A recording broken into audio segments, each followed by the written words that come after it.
Parents, here are 5 hacks to stop yelling at your kids. I'm Julie Friedman Smith. Number 1, notice when and why you are yelling. Now you might be thinking, Julie, I'm yelling because my kids never listen to me. The only time they listen is when I yell. I hear that from my clients a lot.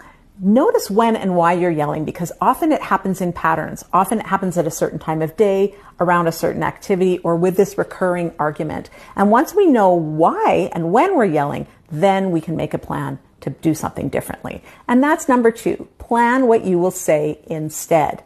Have a plan, either of what you're going to say externally. Maybe it's what you're going to say internally. A little mantra, a little phrase to help to keep you calm as you're interacting with your kids. Maybe it's going to be a silent monkey scream instead of yelling at your kids. And maybe it's going to be taking a breath. Planning what you will say will mean that you're less likely to just let anything disrespectful come out of your face. Number 3, stop distraction before saying anything. Oftentimes, when our kids aren't listening to us, it's because they're distracted. They're in the zone. They're on a screen. They're playing something by themselves. They're not focused on us because they're so in the zone of what they're doing. So before we start giving them instructions and then feeling like nobody's listening, we need to stop the distraction. We need to get between the distraction and our kids. So go to the child, maybe put your hand on their shoulder, helping to get them out of the zone so that they can then listen to what you're doing and make it work better. Number 4 is start with I. So instead of pointing that finger, you never listen, start with I.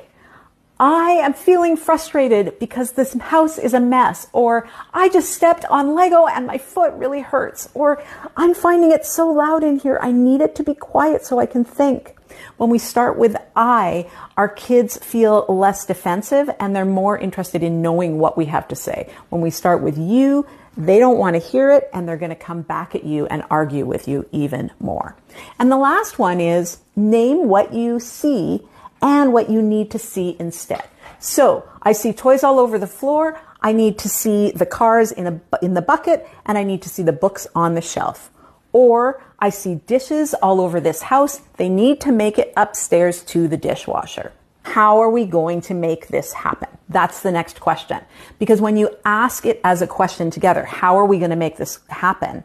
Then we're inviting everybody to cooperate and collaborate to make it work better. If you would like more steps to make it even easier, comment easier below and I will send you some information that's going to help your parenting feel way easier.